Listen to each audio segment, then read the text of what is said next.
you took down 3 books. One of which is a sort of a detailed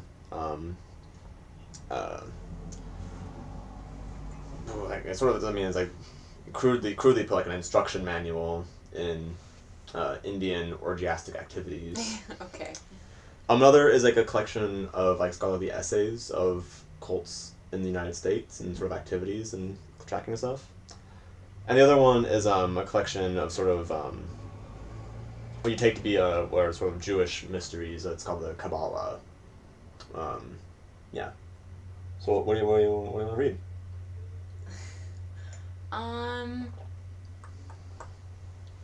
We'll read the Indian sex stuff. Okay.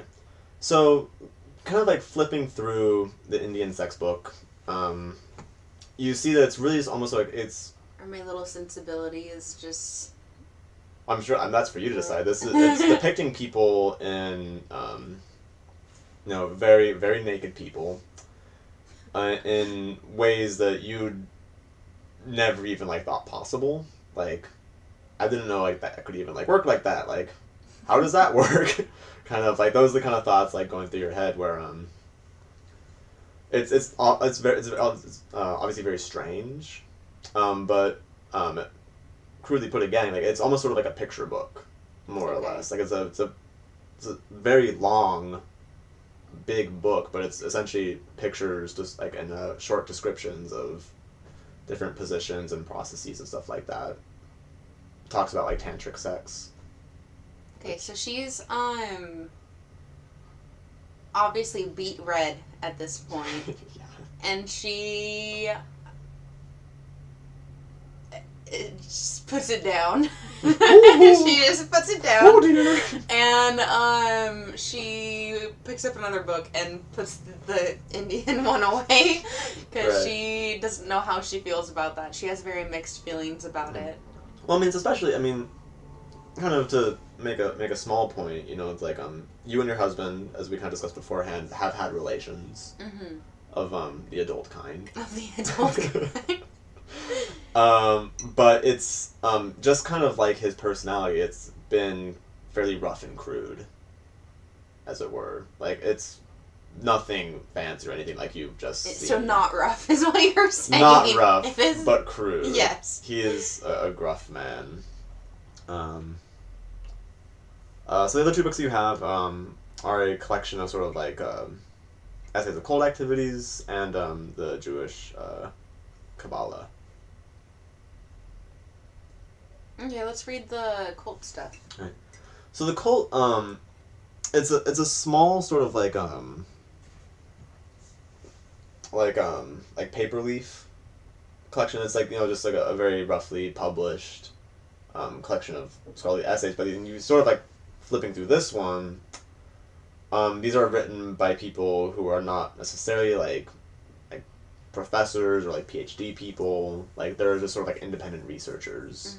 This is sort of like things that probably wouldn't really be able to be published in like a very like well credited article or a credited source.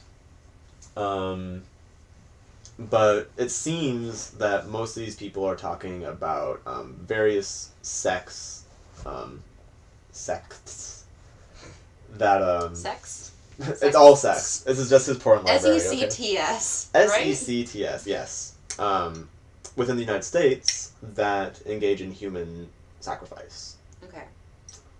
Of various kinds. It talks about sort of like proto-satanic cults that sacrifice various animals and sometimes are rumored to sacrifice people as well as like deeper, like weirder stuff, like going into like H.P. Lovecraft territory of like some like swamp cult stuff that goes on. Out of all of the books that are on this second floor bookshelf, do any areas look especially like worn or frequently used or like? Like, are you trying to do like some like Sherlock Holmes? And kind of like looking for footprints in the dust. I mean, kind of. I guess. Like, I mean, there's not gonna be much dust because Florence does a very good Florence is. Yeah. But. I mean, I'm curious to know which of these books he frequents the most. I guess. It's an interesting question. I mean, probably, given Mrs. Henry Beaumont's level of sort of investigative technique, I think that'd be kind of difficult for her to, like, determine. Um, Although this is not a situation where it can go horribly wrong for you, like in the case of death, I'm tempted to ask you to pull a block.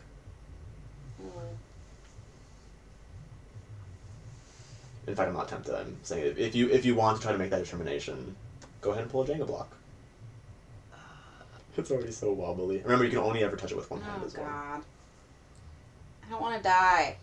I don't want to. And remember, you can even if something's like hanging out halfway, but it looks like it's gonna fall, you can stop at any time. I honestly I don't know if I want to risk pulling a block yet. It's just like. It's all risk and reward, you know. I'm gonna read the Jewish book first. Okay. Before I decide if I'm gonna pull a block. Right, so let me pull up some of my auxiliary information. So it kind of gives a brief introduction on Jewish mysticism. Basically, it's divided up into like three sort of general systems of theological thought. This book seems to focus going on later in the third, where it's sort of practical and magical mysticism, where it's like seeking theurgically to alter the divine realms, and sort of like literally like this is like sort of like hardcore like magic stuff, where it's like magic not real, right?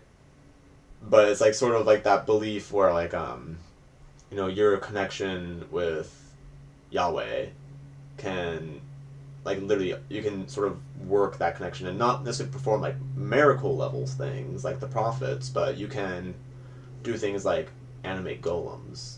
You can do things like divine the future in some cases. You can sort of see into other people's eyes. You can do things like that. This book just kind of describes like some of these processes, some of like the spells you can enact sort of in golemancy and things like that. Interesting stuff. Not true, but interesting. It just seems to me from this collection that he's very like into mysticism, and he's kind of a hedonist. Like, he's very hedonistic. Right. Those are two assumptions you could probably safely make. Yeah. So I'm gonna put these books away. And what were the other books that you mentioned? Ooh, let's see if I remember. These three books are a fairly good representation of a lot of the collections up here. Okay. Like, not necessarily like there's not like a whole section on like Jewish mysticism, but like there is a section of sort of like weird sort of like thaumaturgy and things like that, alchemy. Mm-hmm. There's a large section you think of you think it's a pretty large section of sort of like that kind of cult activity and different sort of reports and things like that. And there is, of course, also like a section as well that kind of deals with that sort of hedonistic side that you previously unaware of in your husband. I think I'm gonna go, and I'm just like, her curiosity is just raging right now, because she is just incredibly confused about this man that she married, having known very little about him, it appears. So she's gonna go and check out his study. By all means. So the study is just across the hall. We're up here which was previously locked, and now I have the key for, correct? Right, that's like not, yes. So it's actually not across the hall. So you have to traverse to the other end of the house, but right next to his own like personal bedrooms is his study. It's right behind the staircase. But yeah, so it opens up and it's fairly you notice like utilitarian. There's like a small bookshelf right in the sort of the entry area that looks to contain some sort of like other sort of dry text about sort of like legalism, economic theory, things like that. I'm gonna pick them up anyway and flip through them and see if there's anything inside that does not seem like it appears in this book.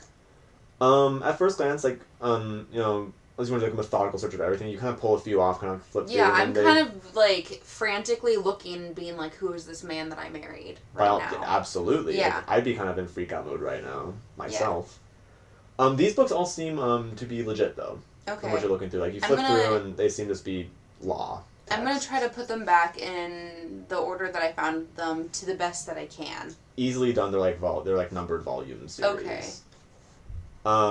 Additionally, I didn't mark this in here. There's his desk. I'm not gonna. Don't do that on the table. Yeah. Thank you. No writing on the table. I don't want to die. I don't want to die. Right. Don't sing on your recording. Don't tell me what to do.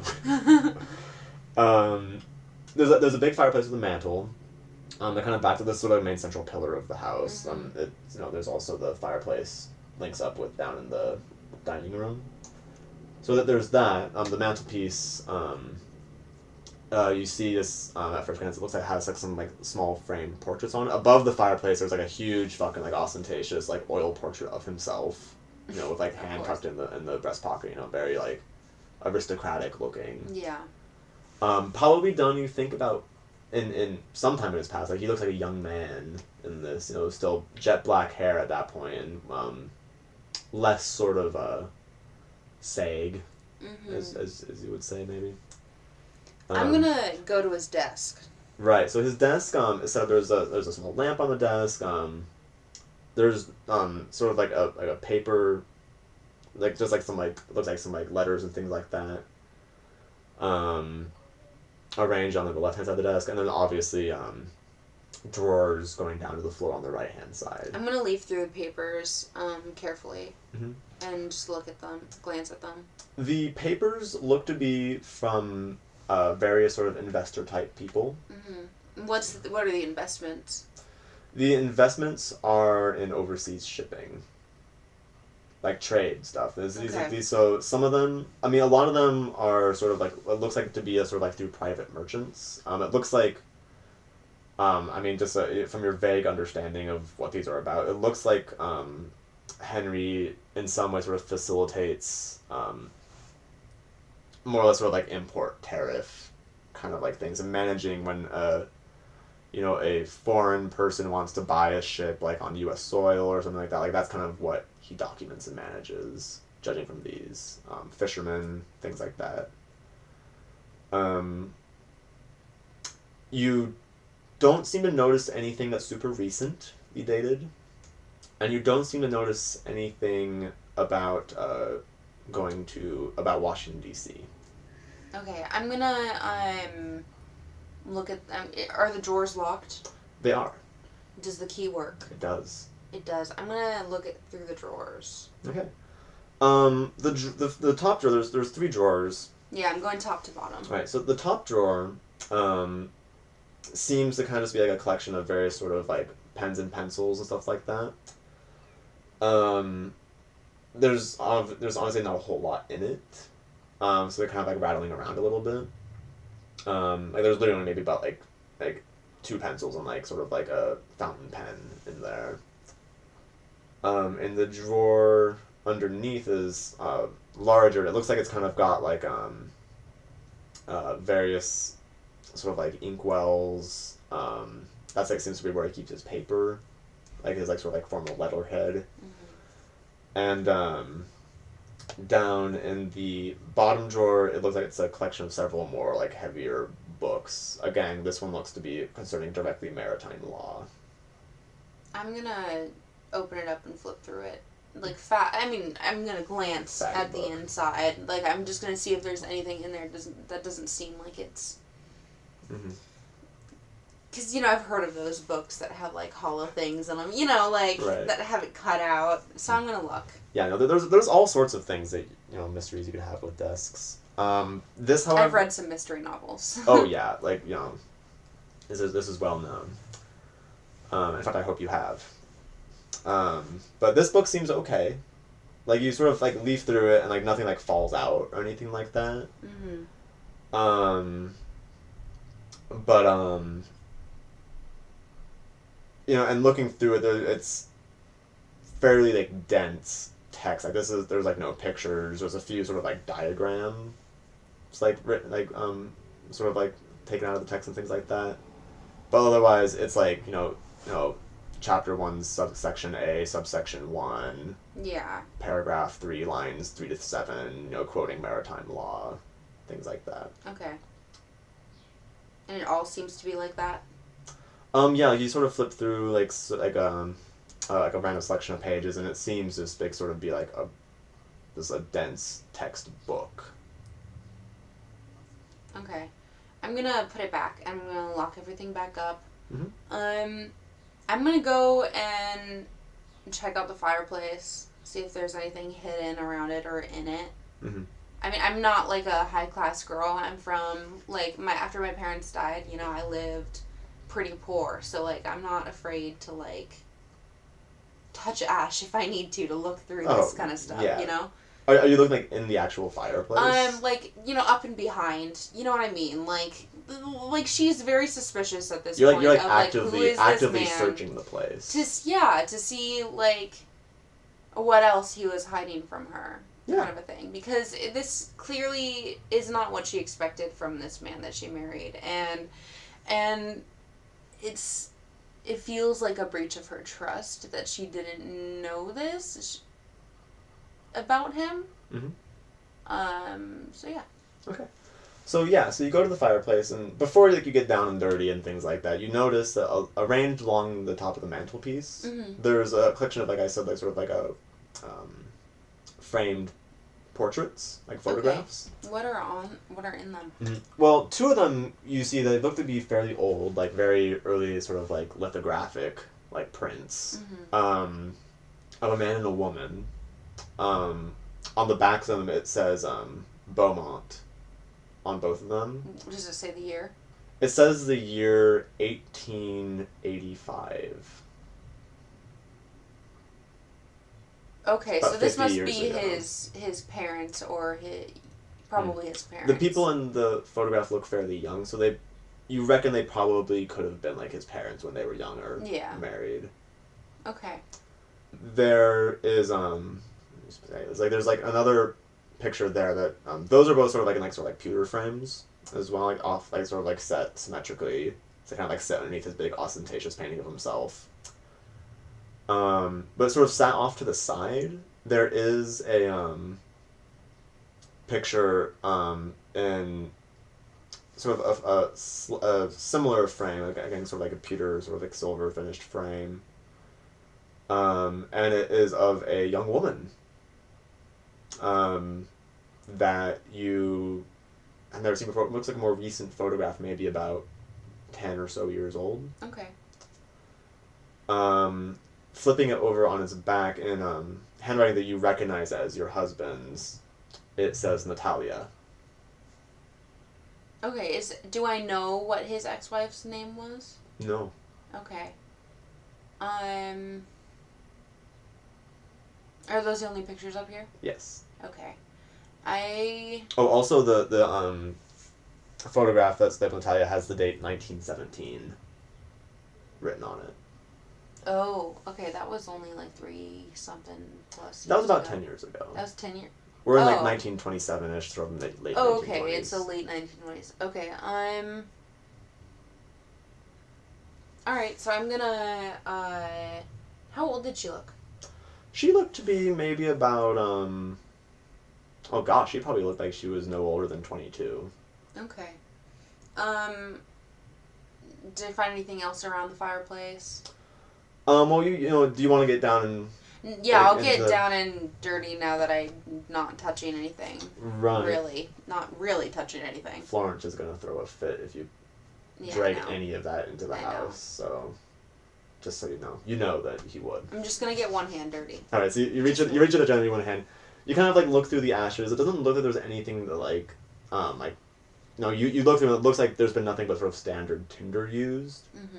Like, if you were looking for, like, if he's been, like, burning documents of any kind, like, there doesn't seem to be any evidence. You don't see any I also want to see if there's, like, anything, like, strapped or taped up against, like, the inside of the brick kind of stuff. A classic ruse, but no, in this case. You reach up behind, like, sort of into the flue of the fireplace, and, all that you really find is a sooty hand. Okay. I I mean, it was just the bookshelf and the desk and the fireplace in here, right? Yes. All right. And the painting. I'm gonna go wash my hand, and Okay. I'm gonna come back. There's a restroom really close by in like his own suite, or gonna there's your room as well. Use his bathroom and wash my hand. Do I see anything in here while I'm in here? Well, what you notice along the sink, there's like a whole sort of like row of like colognes and like sort of like male scents. And kind of thinking about it, you realize that he's never worn those for you. Like he's Okay. yeah, like he's you kind of like smell them and you're just like, oh, like that's so it seems to me that he more married me out of obligation to create an heir than he married me because he wanted to marry me. Potentially. I'm gonna go back to his study again, and with clean hands. Yes. And I'm going to take down the painting that's over top of the fireplace and see if there's anything behind it. Okay. So put this in perspective. The painting is... Is it huge and heavy? It's quite large. You see these paintings here. These are about like 2 by 3 ish, or like 1.5 by 3. This painting is probably about like 4 by 8, so it's quite heavy. Okay, I'm going. It's what I'm implying is that you'd have to pull a block to get it off the shelf without damaging it. Here's another scenario that I could do though, is I could take some soot or whatever and put it on the frame kind of high up and be like, Florence, there's a smudge on the painting. We need to take it down and get it cleaned.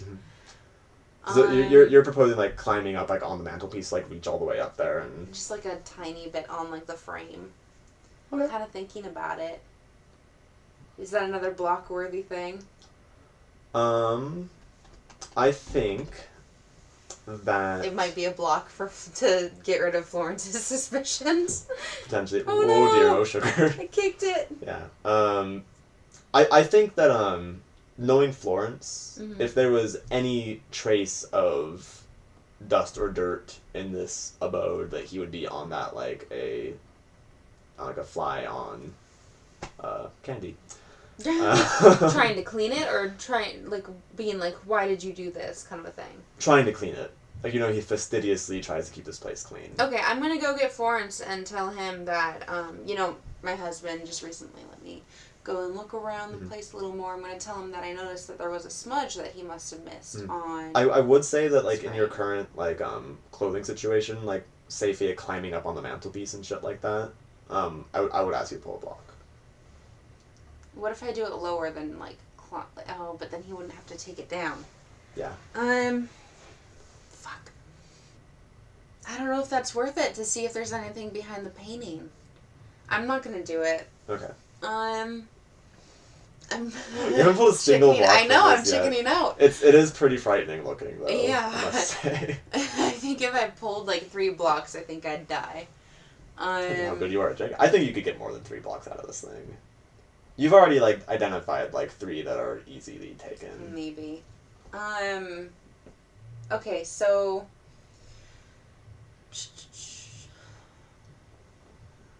I'm gonna go and see where Florence is and see what he's up to. Okay. Just see, like, where he is and if he's occupied. Yeah. So when you last saw Florence, he was dusting the piano where you had been sitting playing for about maybe But half it's an been hour a or while. I was in the library for a long Right, you were time. reading books. I almost just hit the table. You were reading books and investigating a couple different things. So, do you like call out to Florence, or do you just sort of look around the house? I'm gonna look around the house for him, see if I know where he is. Right. So you poke around. You come to the stairs, and you notice that when you came out of the library, to make your way to the study, that he wasn't in his room. Okay.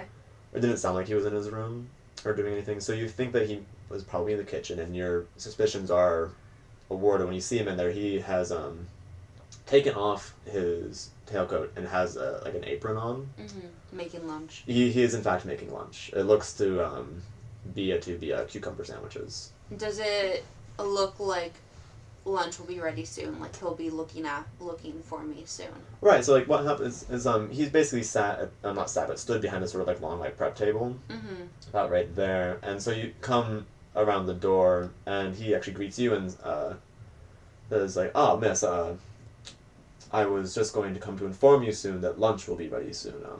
I figured that after your rather light breakfast, that you'd likely be ready for luncheon sooner rather than later. Yeah. This is lovely. Will you take it in your room, or would you like me to set the dining room table for you? I'll take it in the library. Library, lovely. Of course, ma'am. Okay.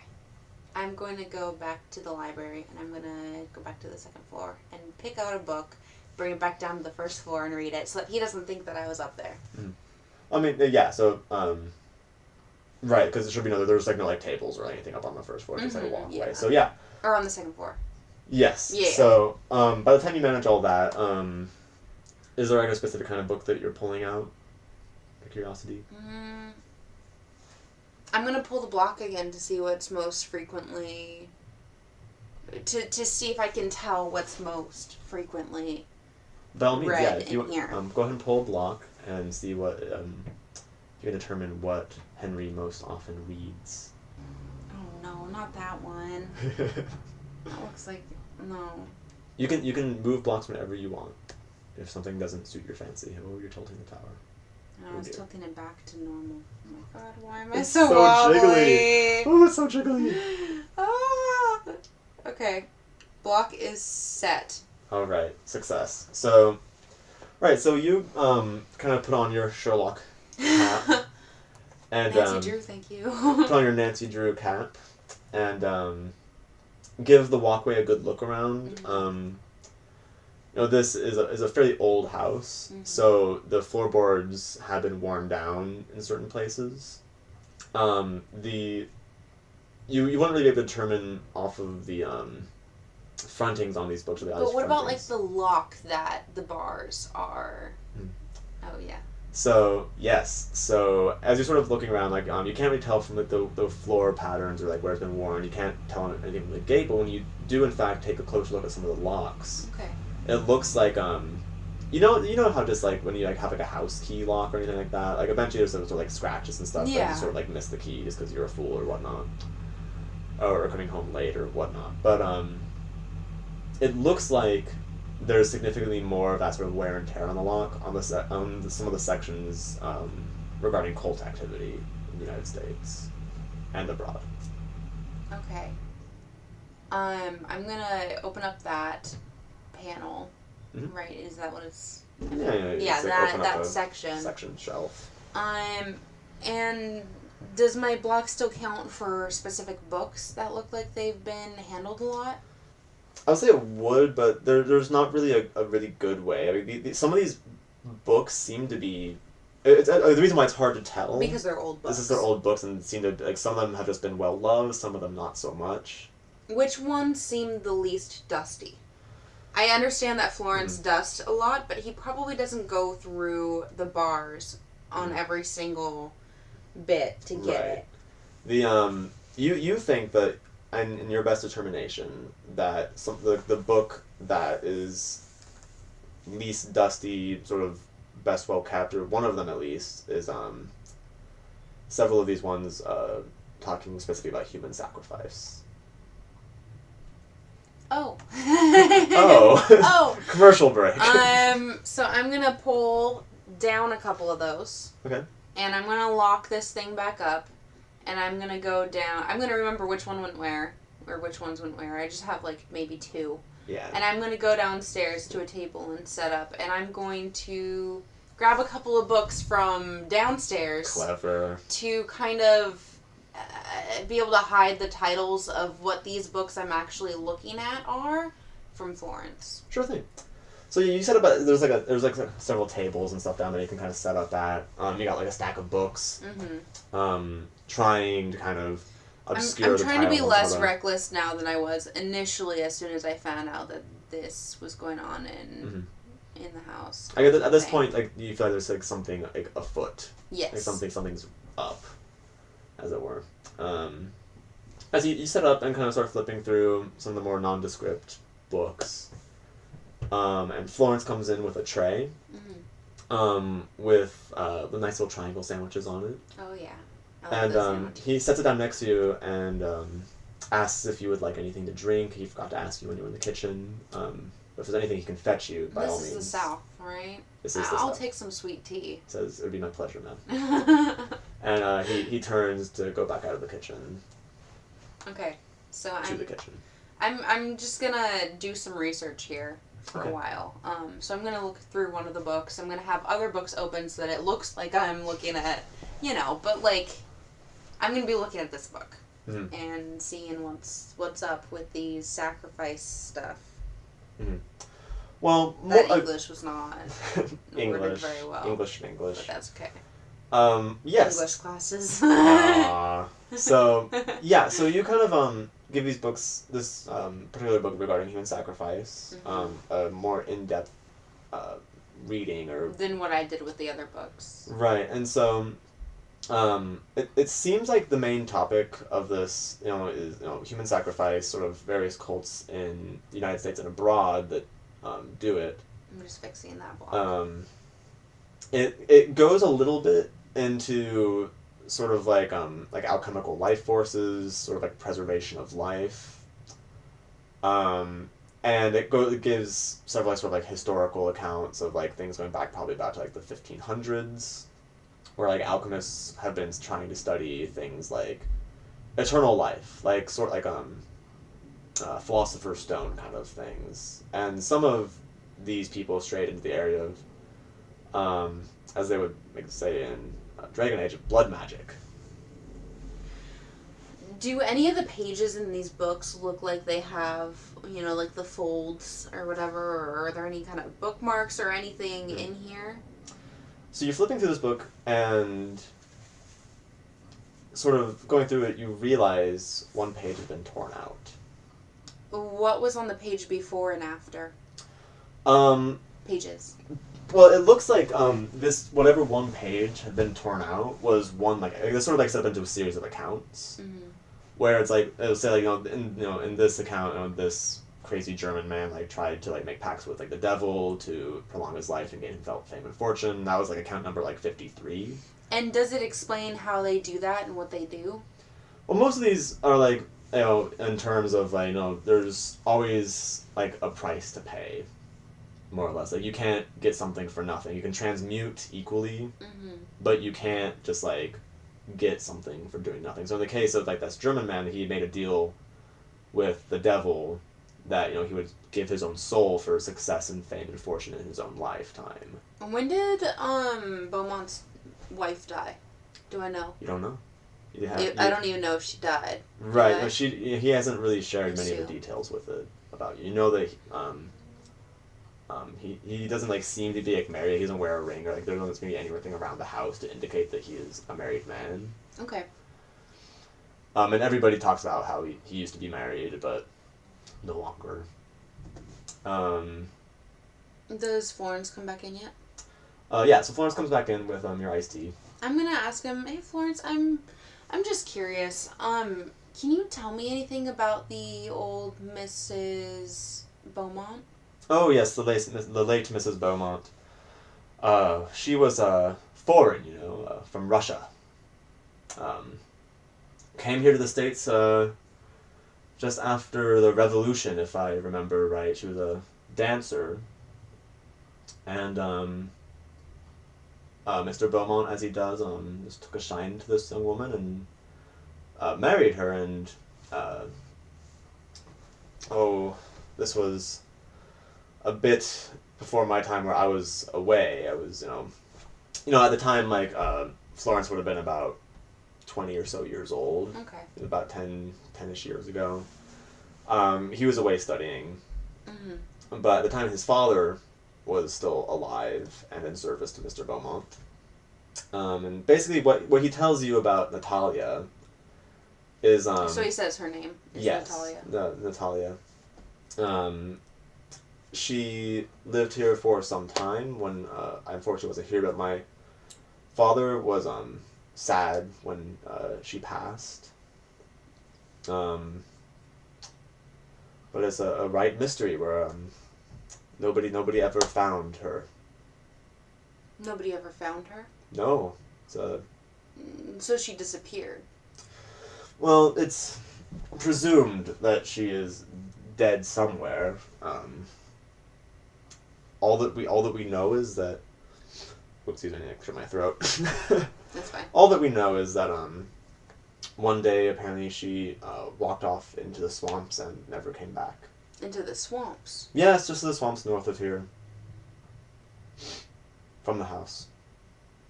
Are they on our land? Not proper. I don't know if those swamps are owned by anyone in particular. I don't know who would really want them. It's just filled with scum, vermin. There's not much to see out there, really.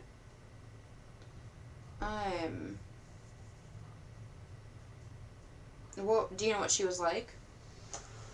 Well, like I said, my father had a very high opinion of her. She was a honest woman who, as I said, fled from the revolution fearing for her life. She was, what do they say, a white Russian. So she came to the States, and did her best to set up on the West Coast, and I believe in San Francisco, where she tried to continue her career as a ballet dancer, which unfortunately she fell on hard times. But luckily, Mr. Beaumont was traveling to the West Coast on business at the time and met her and invited her to come back to Louisiana with him. Okay, thank you. By all means. Is there anything else I can do for you, ma'am? That'll be all. I'll let you know when I'm finished. By all means. Thank you. He turns around and walks back towards his butlery duties. So I'm just, eating my sandwiches and flipping through books. Mm-hmm. So, where was I on this book? What were we talking about with this book? Oh, we were talking about how there was a page that was missing. Missing, right. It looked like it had been ripped out. And basically, it looked like there was one account on this one page where it goes, basically it skips, right, from account 53 to 55. Where this one page account of 54 was removed from this book. And of course I suspect that it was my husband who removed it. Yeah, you could suspect so. Yeah, rather than somebody who ripped it out before he got the book. I'm gonna look at the other book now. I took out two. Does it matter? These books are more or less kind of all the same. Okay. Like, they're just kind of... It's just this one that had that abnormality. Sort of, right. All these books about sort of cult activity that you've noticed dealing with human sacrifice, they all just kind of deal with grisly ritual kind of It's just this practices. one book that... Yeah, this was what book that you were looking through that had that particular irregularity. Okay, so I'm gonna read through some of the stories that are around the one that was ripped out and see if I can gauge, like, like what they all kind of had in common. Like, they were all kind of, they were all people trying to do something with cult sacrifices, right? Right, so and are they reports? Are they written accounts from the person themselves? It's a bit of a mishmash where the account before you recognize as just the story of Dr. Faustus, who is sort of just is like this quasi mythological figure who apparently lived during sort of like Renaissance in Germany, who allegedly made deals with Lucifer to prolong his own life, to gain fame and glory, but the parable kind of goes that he died before his time and the devil claimed his due with his soul. So that's kind of the story talking about sort of the ritual involving and invoking those different sort of rites. The one after, it deals with the sacrifice of women in sort of like Polynesia. About some of the early explorers' accounts like Magellan and Captain Cook and stuff like that, who they were exploring these sort of South Pacific islands and some of the more gruesome rituals that they practice down there. Sort of things that wouldn't necessarily always like prolong life, but things that would like grant sort of like boons and like fishing harvests. In some cases, like prolong life and other sort of material benefits mostly. Yeah. Okay, I'm gonna go and I'm gonna put this book away and I'm gonna put away the other books. I'm gonna come back down and I'm gonna go and get Florence and let him know that I'm finished and that the sandwiches have made me kind of sleepy and tired. So I'm gonna go and retire to my room and sleep for a time, and I would prefer to not be disturbed. As the lady wishes. Do you plan on sleeping until tomorrow, or should I wake you at some point, or at all? It's, what time is it now? At this point, it's probably about like 1 o'clock or so. You know, you can, I will wake myself and I'll come down when I'm, you know. By all means. When I am no longer tired, when I feel refreshed. You've literally been up for like maybe like an hour and a half or 2 hours. I'm tired. I'm gonna go back to bed. All of this studying. All this studying, but it's like real time. It was like this is sort of like the last like week even. Like I don't know exactly what your motivation. I don't know if you have some sort of hidden motivation in this, but for the past like week or so you've been here, it's very sort of like languishy. There's not a whole lot to do. You can't even like take care of the house because there's a person there taking care of the house. So like, what does one have to do? Not much. So where is he? Where is Florence? Florence, as you know, takes most of his time either like in the kitchen or in his own room upstairs. Otherwise, he goes around the house maintaining. That he does some work on the grounds sometimes. So is he gonna go to the library and go and get my tray and whatnot? No. Yeah, that's okay. What he would do. When he comes back and goes back into the kitchen, I'm gonna walk down the hall and I'm gonna go into the room at the end of the corridor. Down here? Mm-hmm. Okay.